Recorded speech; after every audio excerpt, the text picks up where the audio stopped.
만약에 그런 붕괴가 일어나기 시작하면 그건 정말 어마어마하게 쓰나미가 올 것 같아요. 빅숏을 대비하는 방법은 하나뿐인 것 같아요. 현금 보유하고 부채를 줄이고 2025년에는 일단 뭐 전량 현금은 말이 안 되고 부동산은 그냥 놔둘 거고 코인 일부는 그래서 좀 현금화를 해두려고 생각 중입니다.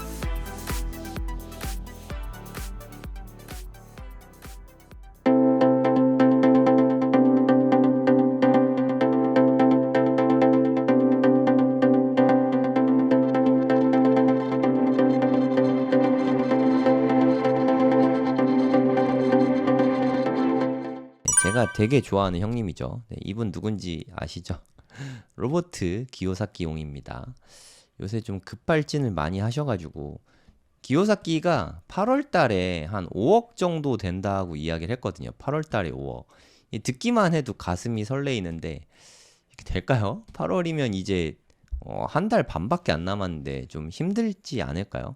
어쨌든 네, 이거는 좀 급발진한 것 같고 이런 이야기를 좀 했어요. 이게 영어로 나오니까 좀 불편하잖아요. 그래서 한글로 네, 제 번역한 걸 갖고 와봤습니다. 비트코인이 폭락하고 있죠. 그리고 많은 사람들이 좀 두려워하고 있는 거죠. 대부분 좀 매도하려고 하고 있고. 근데 기요사키는 기다리고 있다고 합니다. 그러니까 좀 좋은 타이밍을 기다리고 있대요. 비트코인 더 산다고 합니다. 그리고 낮은 가격에 매수할 찬스다. 뭐 이런 얘기를 하고 있는 거죠. 근데 사람들이 이렇게 트레이딩을 하거든요. 비트코인 트레이딩을 하는데 이게 세금을 내잖아요. 트레이딩을 하면.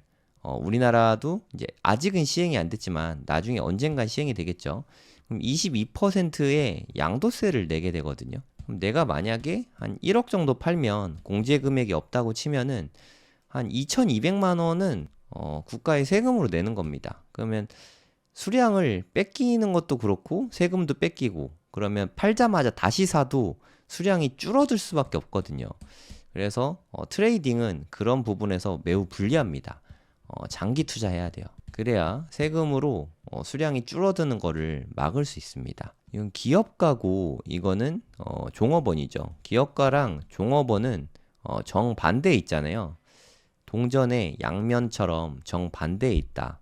그러니까 비트코인을 매수하는 사람은 일종의 기업가인 거죠. 비트코인 매수하는 사람은 기업가. 그리고 두려워서 파는 사람은 종업원 같은 거죠. 이 기요사키의 책 중에 부자 아빠 가난한 아빠라는 책이 있잖아요. 리치데드인가? 요 책을 보면은 이런 얘기가 되게 많이 나와요. 사실 내 사업을 해라, 내 비즈니스를 해야 된다. 뭐 요런 이야기들이 참 많이 나오거든요. 그러니까 좀 힘든 시간인데 네가 뭘 해야 될지 최선의 선택을 하라고 네, 이야기를 했습니다. 그러니까 기요사키는 비트코인 같은 아주 우량한 자산은 트레이딩 하지 않습니다. 네. 트레이딩을 안 한대요. 그 이야기는 홀드 한다는 얘기죠. 호들? 네. 호드를 한다. 존버라고 해석을 했더라고요. 존버한다. 이런 얘기를 했습니다. 그러니까 여러분들도 네, 너무 이렇게 왔다 갔다 하지 말고 그러니까 차트가 움직이면은 팔았다 샀다 막 하고 싶은 생각이 좀 들긴 하잖아요. 근데 그러지 말고 그냥 사서 모으는 게 가장 쉬운 것 같습니다. 우리 흔히 바이 앤 홀드라고 하잖아요.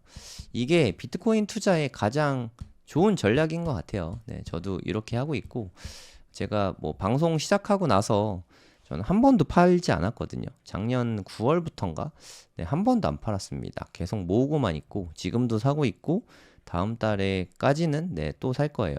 다음 달에는 제가 더 살 계획 갖고 있는데 그 다음 달은 어떻게 할지 좀 지켜봐서 상황 봐서 결정하도록 하겠습니다.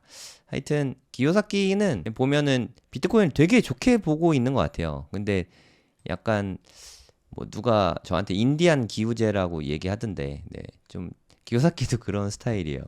그러니까 미 증시가 폭락할 거다 이 이야기를 한 2013년부터 했거든요. 지금 11년째 미국 증시 폭락할 거다 이야기하고 있는데 계속 사상 최고치 날아가고 있네요. 근데 한 번은 맞겠죠. 한 번은. 저는 그 한 번 맞는 시기가 한 25년 말에서 26년 말 요쯤에 한 번쯤 오지 않을까 기대를 하고 있긴 하거든요. 만약에 그런 붕괴가 일어나기 시작하면 그건 정말 어마어마하게 쓰나미가 올 것 같아요. 네, 이거는 뭐 그냥 음모론? 뭐라 그래야 되지? 네, 이것도 그냥 뭐 소설이죠, 소설. 그냥 빅숏, 영화 빅숏 같은 소설입니다. 이렇게 될 수도 있고 안 될 수도 있는데, 근데 만약에 빅숏이 올 수도 있잖아요. 빅숏을 대비하는 방법은 하나뿐인 것 같아요. 현금 보유하고 부채를 줄이고, 네, 이게 가장 중요하거든요. 그 자산 일부는 현금화 하는 것도 좀 필요하겠죠. 현금을 늘려야 되니까. 2025년에는 일단 뭐 전량 현금은 말이 안 되고 부동산은 그냥 놔둘 거고 코인 일부는 그래서 좀 현금화를 해두려고 생각 중입니다. 기요사키님 말씀이 맞을 수도 있으니까 네, 요거는 나중에 기회가 되면 좀 상세히 이야기해 보도록 하겠습니다. 네, 이번에는 이더리움 이야기를 좀 해보려고 합니다. 이더리움 ETF가 지금 예상으로는 한 7월 2일 정도로 네, 블룸버그 애널리스트는 보고 있더라고요. 그러니까 에릭 발추나스나 뭐 이런 분들 뭐 요 정도 보고 있는데 이건 비트와이즈 CIO. 근데 이분들은 네, 뭐 업계 사람이니까 긍정적으로 볼 수밖에 없겠죠. 네, 자기네들이 돈 안 될 것 같은데 하진 않을 거 아니에요. 그러니까 본인들이 이제 이더리움 현물 ETF를 발행을 하는데 18개월 동안 한 150억 불은 순이익이 예상된다. 150억 불. 150억 불이면요. 한 10억 달러가 한 1.4조 정도 되거든요. 1조 4천억. 그러면 여기 15배잖아요. 대략 한 20조 될까요? 네, 대략 요 정도 될 것 같은데 20조를 보고 있다고 합니다. 순유입액이 20조. 이건 쉽지 않을 것 같긴 한데 만약에 이렇게 된다고 쳐볼게요. 이더리움 현물 ETF에 20조가 들어온다. 그럼 이게 승수효과라는 게 있거든요. 이게 무슨 뜻이냐면 시가총액이 현재 뭐 300조인데 20조가 들어오는데 현금 20조가 들어오는데 20조 플러스 돼가지고 320조가 시총이 되는 게 아니고요. 들어오면 매수를 계속 하니까 더 많이 가격을 끌어올리게 되잖아요. 승수효과는 한 10배까지도 볼 수가 있거든요. 그럼 이것만 해도 한 200조가 추가되는 거죠. 뭐 예를 들어서. 그럼 얘랑 얘만 합쳐도 500조가 되죠. 근데 우리가 현물 ETF만 있는 건 아니잖아요. 개인 자금들이 이때쯤이면 또 들어오겠죠. 그래서 이더리움은 현재 한 300조 정도 되는데 이더리움은 제 생각에 좀 최대로 하면은 한 700에서 800조 정도는 될 수 있지 않을까? 뭐 그런 생각이 듭니다. 뭐 지금 가격을 만약에 한 500만 원 정도라고 생각을 해볼게요. 500만 원 정도라고. 지금보다 한 2.5배 정도는 더 커지잖아요. 그래서 저는 이더리움의 18개월간이니까 그러니까 내년 한 10월까지 최고점은 한 1200에서 한 1300 정도? 요 정도는 가능하지 않을까. 러프하게 계산하긴 한 건데 그래서 저는 요 정도는 보고 있거든요. 조금 더 바운드를 넓히면 한 1000만 원에서 정확하게 말하면 7,000달러, 7,000달러에서 10,000달러 정도 보고 있습니다. 뭐 요쯤 되면은 이제 김푸도 좀 낄 테니까 한 1,500만 원 정도 될 것 같거든요. 그래서 이더리움은 네, 저는 이 정도 보고 있어서 7,000달러가 되면은 네, 분할 매도를 시작할 겁니다. 뭐 예를 들어서 기간으로 팔 거예요. 기간으로. 7,000달러 되면은 1,000만 원이니까 기념으로 하나 딱 팔고 그리고 뭐 만약에 3개월간 팔 거다. 그러면 100분의 1씩 나눠서 네, 매일매일 팔 거예요. 저는 이렇게 이더리움 매도 계획을 잡고 있는데 근데 이거는 뭐 그냥 계획일 뿐이고 실제로 시장이 내가 생각한 대로 흘러가지 않을 수도 있잖아요. 그때는 좀 상황 봐가면서 할 겁니다. 덜어는 제가 방송을 하다 보면 뭐 말이 바뀌네 막 이런 말씀을 하시는데 시장이 바뀌고 시황이 바뀌고 상황이 바뀌었는데 같은 전략을 계속 고수하는 게 더 이상한 거 아닌가요? 네. 제가 시장을 보는 뷰가 틀릴 수 있잖아요. 네, 틀리면 어차피 저는 뭐 예측하는 사람이 아니니까 틀리면 바로 계획을 수정하고 네, 이게 대응이죠. 네, 대응이 정말 중요하다고 생각합니다.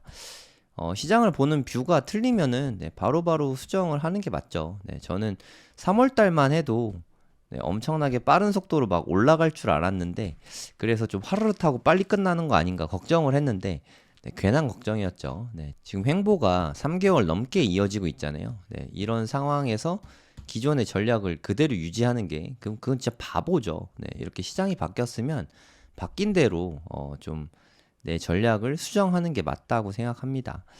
그러니까 제가 방송에서 제 생각과 뷰를 좀 여과 없이 대부분 알려드리잖아요.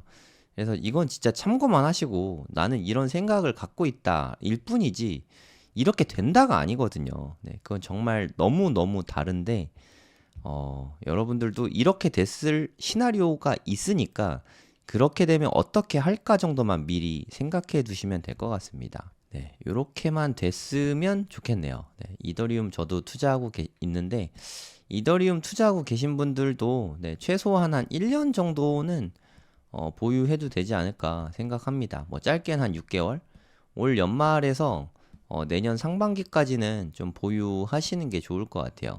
이더리움 막 단타 치고 하면은 비트코인과 마찬가지로 좀 수량이 많이 줄어들지 않을까 하는 생각이 듭니다.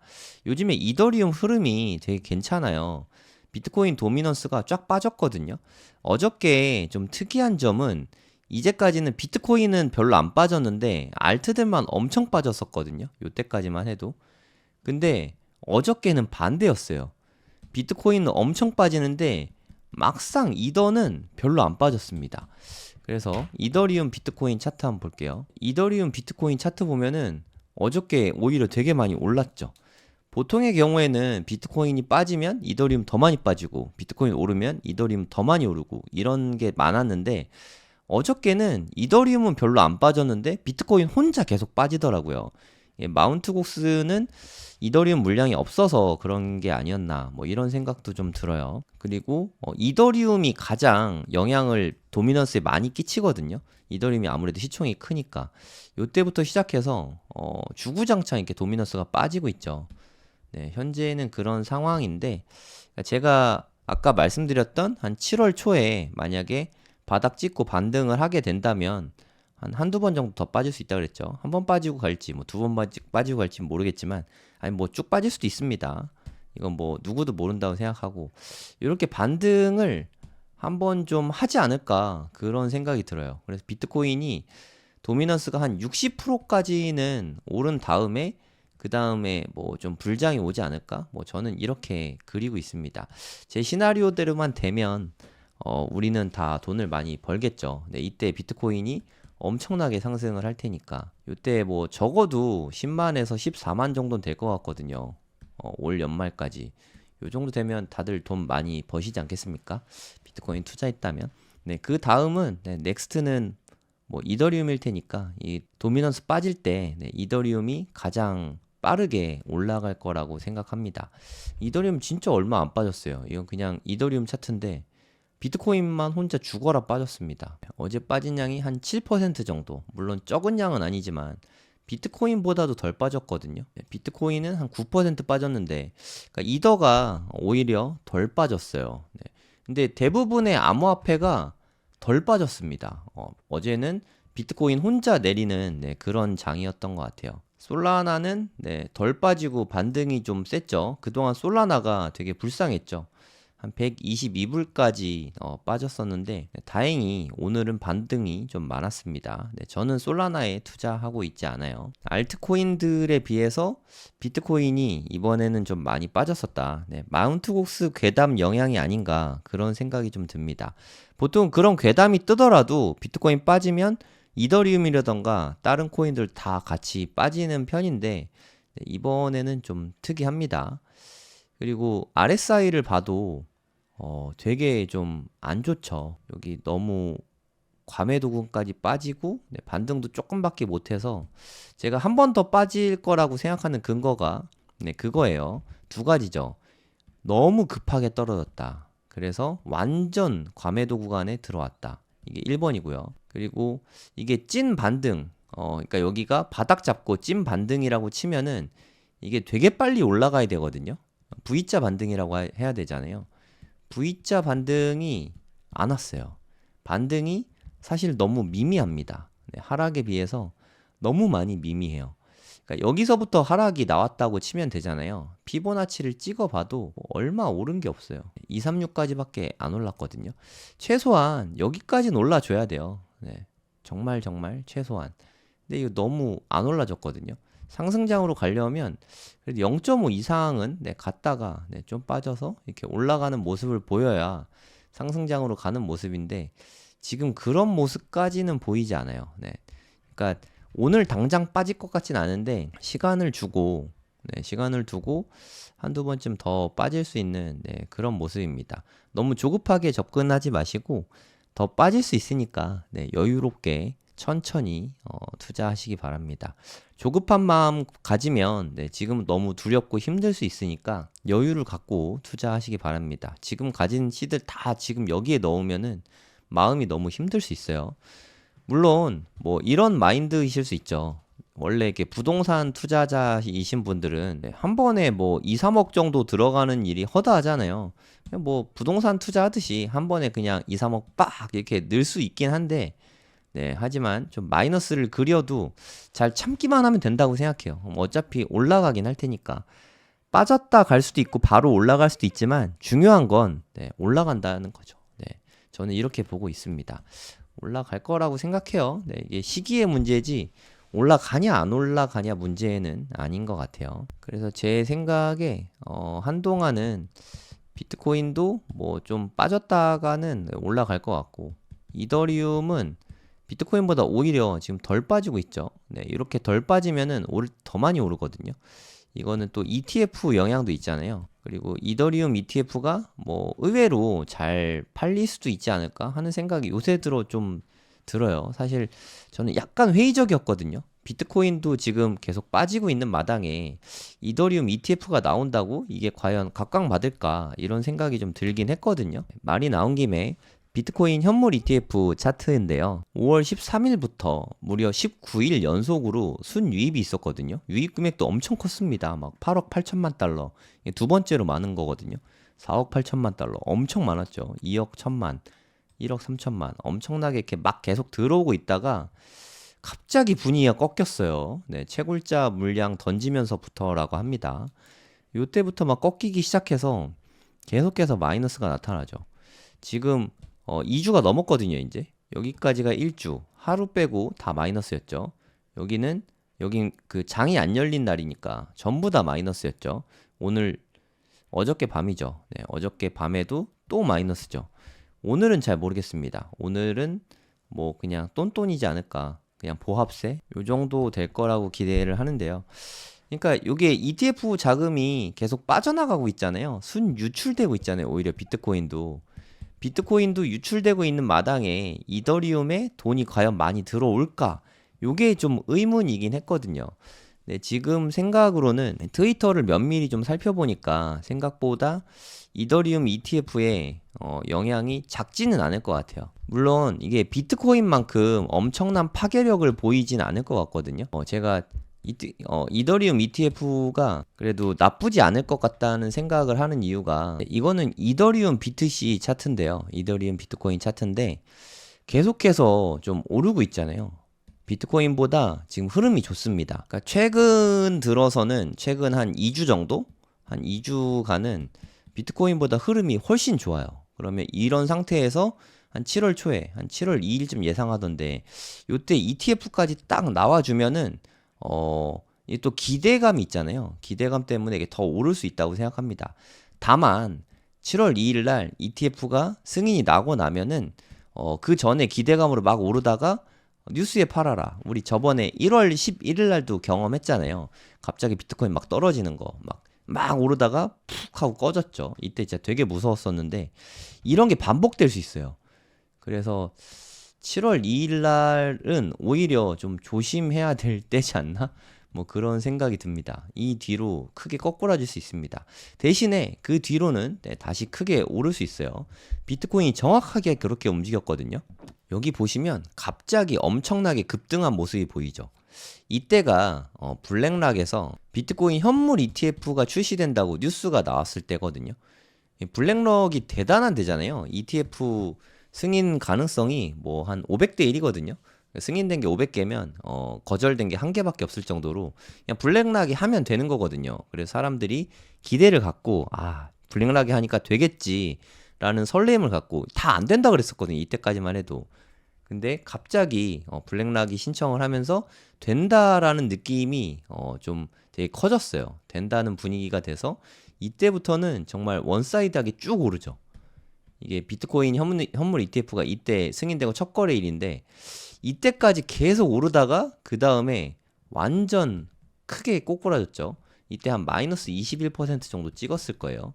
내내 주구장창 오르기만 하다가 한 2, 3개월 동안 계속 오르기만 했었는데 갑자기 푹 하고 꼬꾸라진 거예요. 그래서 이제 죽나라고 생각을 했지만 이제부터 진짜였죠. 네, 여기서부터 여기까지 거의 한 90% 이상 상승을 했거든요. 그러니까 이더리움도 이럴 수 있다는 거죠. 뭐 예를 들어서 그럼 지금은 언제쯤이냐? 지금은 대략 한 요쯤이나 요 정도 되지 않을까 뭐 그런 생각이 들거든요. 기대감에 오를 수 있죠. 네, 기대감이 충분히 오를 수 있다고 생각합니다. 하지만 7월 2일 혹은 뭐 7월 3일 혹은 7월 4일 요쯤 되면은 실제 거래가 일어날 거 아니에요. 그 다음에는 이때 좀 많이 올랐었으니까 일부는 좀 뱉어낼 수 있을 것 같아요. 그 다음부터 이제 찐 반등이 나오지 않을까. 이러면서 이더리움이 전 고점 넘길 수 있을 것 같거든요. 요즘에 그 옵션이 좀 잘 팔린대요. 이더리움 뭐 트레이더죠. 옵션 트레이더들이 이더리움을 4,000달러에 살 수 있는 옵션을 계속 콜옵션을 매수한다고 합니다. 지금 이더리움 가격이 한 3,400 정도 되잖아요. 지금 이더리움 가격이 3,400인데 이걸 4,000달러 주고 이더리움 살 수 있는 옵션을 산다는 것 자체가 좀 요 정도는 트레이더들이 보고 있다 이런 뜻이기도 하거든요. 저도 한 4,000달러 정도는 한 9월쯤에는 충분히 올 것 같거든요. 빠르면 한 여름 때도 올 수 있겠지만 그래 조금 여유롭게 한 9월쯤에는 4,000달러 정도는 오지 않을까. 그래서 전 개인적으로는 좀 찬바람이 부는 9월을 좀 많이 기대하고 있습니다. 비트코인도 요때는 뭐 한 8만 정도는 갈 수 있다고 생각하고 이더리움도 한 4,000달러는 갈 수 있지 않을까. 요렇게 생각을 하고 있어요.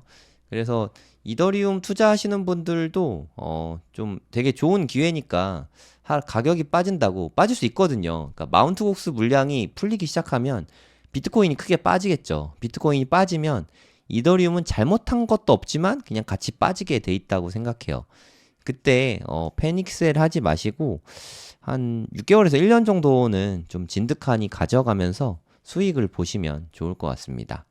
3분기 고래동 공부 강의 모집 중이거든요. 네, 네이버에 고래동 공부 치면 저희 홈페이지가 있어요. 여기서 7, 8, 9월 고래동 공부 3개월 동안 같이 하는 프로그램인데 네, 심정석 소장님 보너스 강의가 추가가 됐습니다. 저희는 정말 많은 걸 다루거든요. 물론 코인도 강의하죠.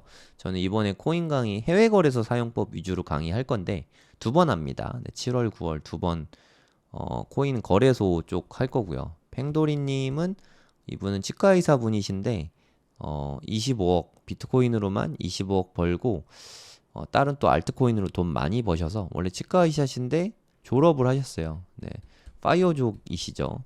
그래서 이제 뭐 시간 많다고 언제든지 불러달라고 뭐 그러시더라고요. 그래서 저희가 또 모셨습니다. 너무 폭발적인 반응이었어가지고 같이 코인 공부도 하고요.